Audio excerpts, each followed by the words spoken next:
चुने गए हैं, उनके विधायक दल के नेता चयन का प्रस्ताव वरिष्ठ समाजवादी पार्टी के विधायक श्री अवधेश प्रसाद जी ने किया है और अवधेश प्रसाद जी के प्रस्ताव का अनुमोदन वरिष्ठ माननीय विधायक श्री आलम बदी साहब ने किया है और अवधेश प्रसाद जी द्वारा रखे गए प्रस्ताव का समर्थन आलम बदी साहब के साथ साथ सभी निर्वाचित माननीय विधायक गणों ने किया है और विधानमंडल दल के नेता का प्रस्ताव वरिष्ठ माननीय विधायक श्री लालजी वर्मा जी ने विधानमंडल दल के नेता का प्रस्ताव किया है और विधानमंडल दल के नेता के प्रस्तावक श्री लालजी वर्मा के प्रस्ताव का समाजवादी पार्टी के वरिष्ठ विधान परिषद के सदस्य श्री राजेंद्र चौधरी जी ने किया है। उक्त दोनों प्रस्तावों को विधानमंडल दल के सभी माननीय सदस्यों ने समर्थन किया है और माननीय अखिलेश यादव जी विधानमंडल दल समाजवादी पार्टी के नेता चुने गए हैं और विधायक दल के भी नेता चुने गए हैं। विधायक दल का नेता और विधानमंडल दल के नेता चुने जाने के बाद सभी नेताओं ने उन्हें शुभकामनाएं दी है कि जनता की मूलभूत ज्वलंत समस्याओं को लेकर सदन में माननीय अखिलेश यादव जी जनता की पक्ष को बहुत मजबूती के साथ रखेंगे और सरकार के झूठे जुमलों पर, सरकार के गलत कार्यों पर जो लोकतांत्रिक परंपरा है कि सदन के अंदर उसका विरोध होगा और सदन के अंदर उनका खुलासा भी किया जाएगा, क्योंकि समय समय पर भारतीय जनता पार्टी ने पूर्व में सरकार में जनता को गुमराह किया, जनता के साथ धोखा किया, जनता के साथ छलावा किया है। इसीलिए भारतीय जनता पार्टी पिछली बार से अब की बार बहुत पीछे आ गई है, बहुत पीछे आ गई है। जनता ने माननीय अखिलेश यादव जी का भी दुरुपयोग किया गया। सर्वप्रथम तो चुनाव आयोग ने जिस समय मतदाता सूची के पुनरीक्षण का काम शुरू किया था, सबसे पहले भारतीय जनता पार्टी के नेताओं के इशारे पर कुछ अधिकारियों ने पहले तो मतदाताओं को मतदाता सूची से वंचित किया। बड़ी तादाद पर एक एक विधानसभा में 10 से 15 हजार तक समाजवादी पार्टी समर्थक मतदाताओं के नाम हटा दिए गए, जो मतदाता सूची में उनको चुनाव आयोग के लगे हुए कुछ कर्मचारियों ने उन समाजवादी समर्थक मतदाताओं के नाम हटाए। इसके बाद लोकतंत्र को बीजेपी ने कलंकित कर दिया। पूरी दुनिया में भारतीय जनता पार्टी ने उत्तर प्रदेश के चुनाव में जो नंगा नाच किया, उससे हमारा लोकतंत्र कलंकित हुआ। देश का सबसे बड़ा राज्य, जहां पर केंद्रीय हुकूमत, अन्य राज्यों की हुकूमत के लोग उत्तर प्रदेश में आकर के धन बल का, सत्ता बल का दुरुपयोग किया और दुरुपयोग से चुनाव परिणाम को भी प्रभावित किया। मतगणना में भारी अनियमितताएं हुई, जीतने वाले हार गए और हारने वाले जीत गए। बहुत बड़ी तादाद पर समाजवादी पार्टी के मानी प्रत्याशी गण चुनाव जीत रहे थे, लेकिन सत्ता के इशारे पर चुनाव कर्मी भी, कुछ चुनाव कर्मी जिन्होंने सत्ता का ध्यान रखते हुए लालच में भारतीय जनता पार्टी के हारे हुए लोगों को जिताने का काम किया। मीडिया के माध्यम से पूरे प्रदेश की मतगणना का हाल आ रहा था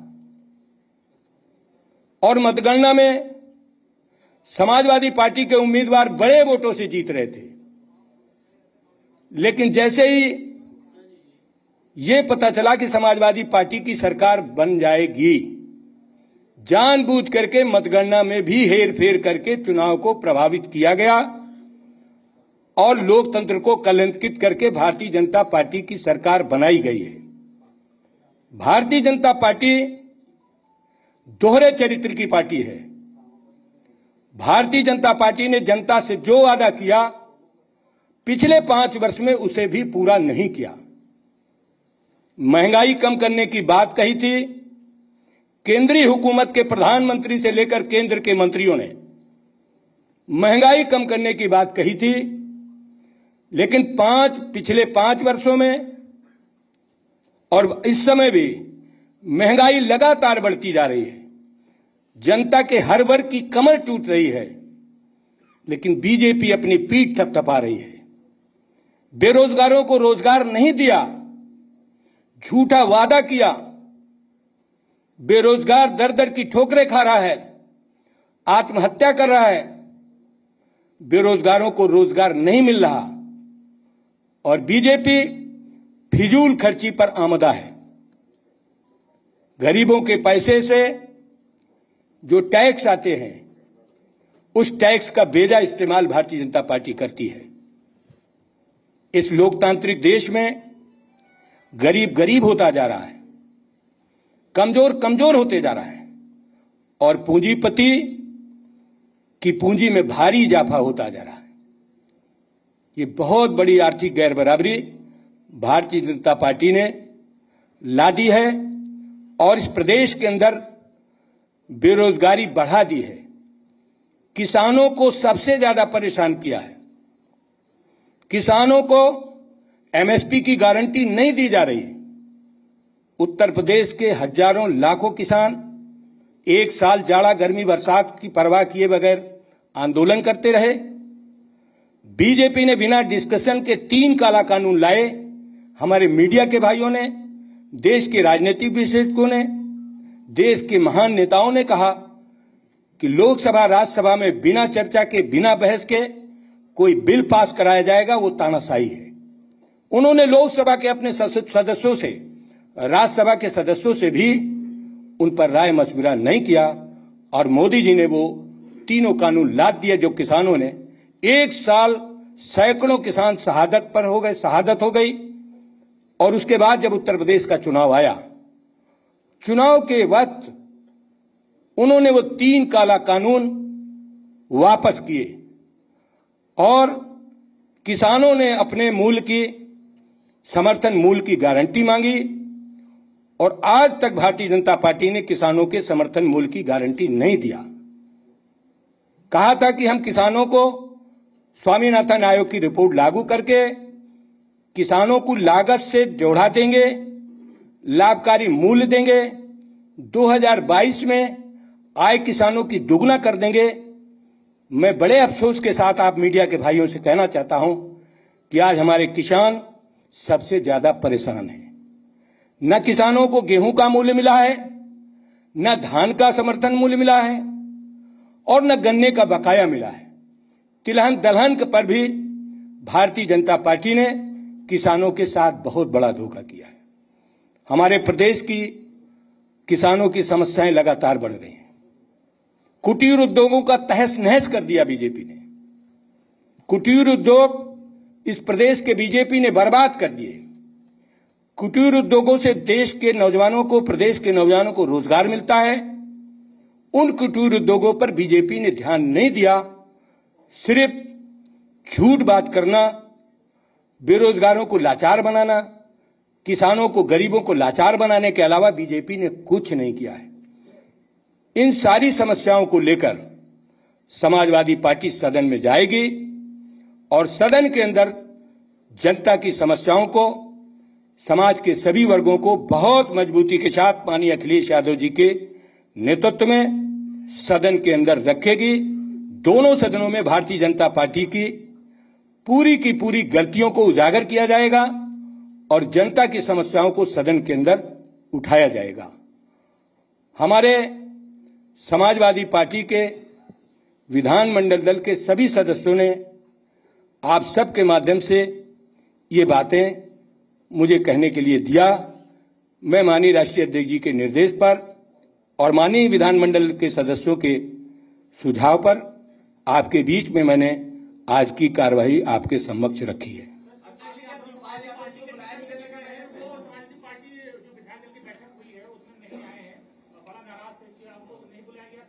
आज समाजवादी पार्टी के माननीय विधायक हैं उनको बुलाया गया था और 28 तारीख को जो हमारे सहयोगी दल हैं, भले ही वो साइकिल सिंबल से लड़े हों या हमारे छड़ी से लड़े हों या लिफाफा से लड़े हों या किसी और चुनाव चिन्ह से लड़े हों, उन सभी सहयोगी दलों की 28 तारीख को बैठक बुलाई गई है और उसमें वो सभी लोग आएंगे। नहीं, सुपाल जी 28 को आएंगे, उन्हीं से पूछना। शिवपाल जी, माननीय शिवपाल जी को उनका दल है, सहयोगी दल हैं, सहयोगी दलों को उनके सभी विधायकों को 28 तारीख को बुलाया गया है, आमंत्रित किया गया है, सभी लोग आएंगे। मैंने आपसे बहुत स्पष्ट कर दिया कि जो सहयोगी दल हैं, पल्लवी पटेल जी हों, माननीय शिवपाल जी हों, माननीय ओम प्रकाश राजभर जी हों या हमारे जनवादी सोशलिस्ट पार्टी के लोग हों या राष्ट्रीय लोकदल के लोग हों, जो हमारे गठबंधन के दल हैं, उनके सभी माननीय विधायकों को 28 तारीख को बुलाया गया है। समाजवादी पार्टी के नेता माननीय श्री अखिलेश यादव जी उन सब से बात करेंगे और सहमति बनाकर के सदन के अंदर इन समस्याओं को रखेंगे।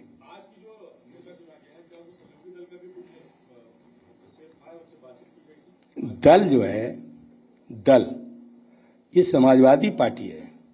समाजवादी पार्टी ने अपने समाजवादी पार्टी के माननीय सदस्यों का वर्जन लिया है, उनका समर्थन लिया है, उनके विचार लिए हैं और वो लेकर के समाजवादी पार्टी का आज विधानमंडल दल के नेता माननीय अखिलेश यादव जी का चयन किया गया है और विधायक दल का भी नेता माननीय अखिलेश यादव जी को चुना गया है।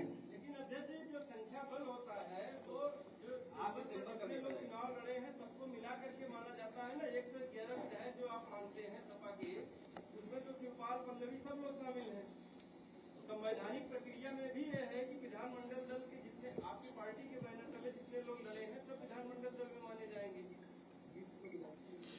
आज समाजवादी पार्टी के विधायक दल की बैठक हुई है और विधानमंडल दल के नेता माननीय श्री अखिलेश यादव जी का चुनाव हुआ है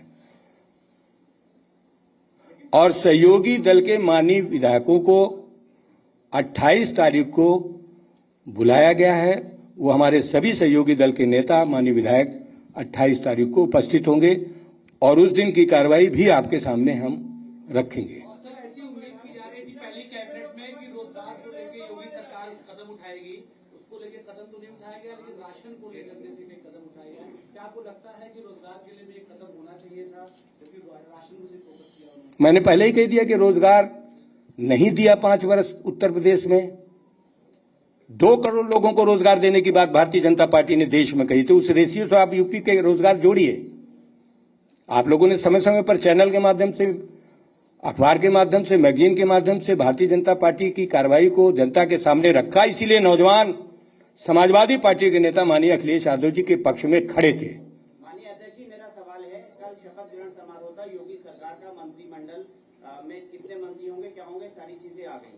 इसको आप किस नजर से देखते हैं? क्योंकि पंकज सिंह जो नोएडा में सबसे ज्यादा वोटों से जीते, वो मंत्रिमंडल से बाहर हैं और डिप्टी सीएम केशव प्रसाद मौर्य जो चुनाव हारे हैं, उनको उप मुख्यमंत्री बनाया गया। पूरे मंत्रिमंडल को किस तरीके से देखते? देखिए, वो विकास के हिसाब से नहीं मंत्रिमंडल बना रहे, वो 2024 के हिसाब से बना रहे कि 24 में हम किस तरीके से जीते। उनको विकास से लेना देना नहीं है, रोजगार से लेना देना नहीं है, किसानों की परेशानी से लेना देना नहीं है, आम आदमी की समस्याओं से लेना देना नहीं है। उनका सिर्फ सिर्फ मकसद है सत्ता एन केन प्रकार हथियाना और गरीब को गरीब बनाना, पूंजीपति को पूंजी बढ़ाने का मौका देना, ये भाजपा का मूल एजेंडा है। सभी विधायक मौजूद थे। एक माननीय विधायक जी की माता जी का, सैसवान के विधायक ब्रजेश जी की माता जी का आज ही 4 बजे देहांत हुआ है। तो आप हमसे ज्यादा समझदार हैं। उनके बेटे थे।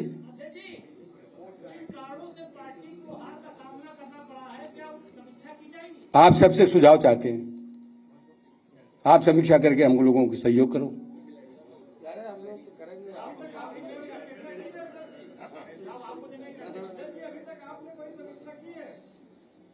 अब आपसे हम सहयोग मांग रहे हैं।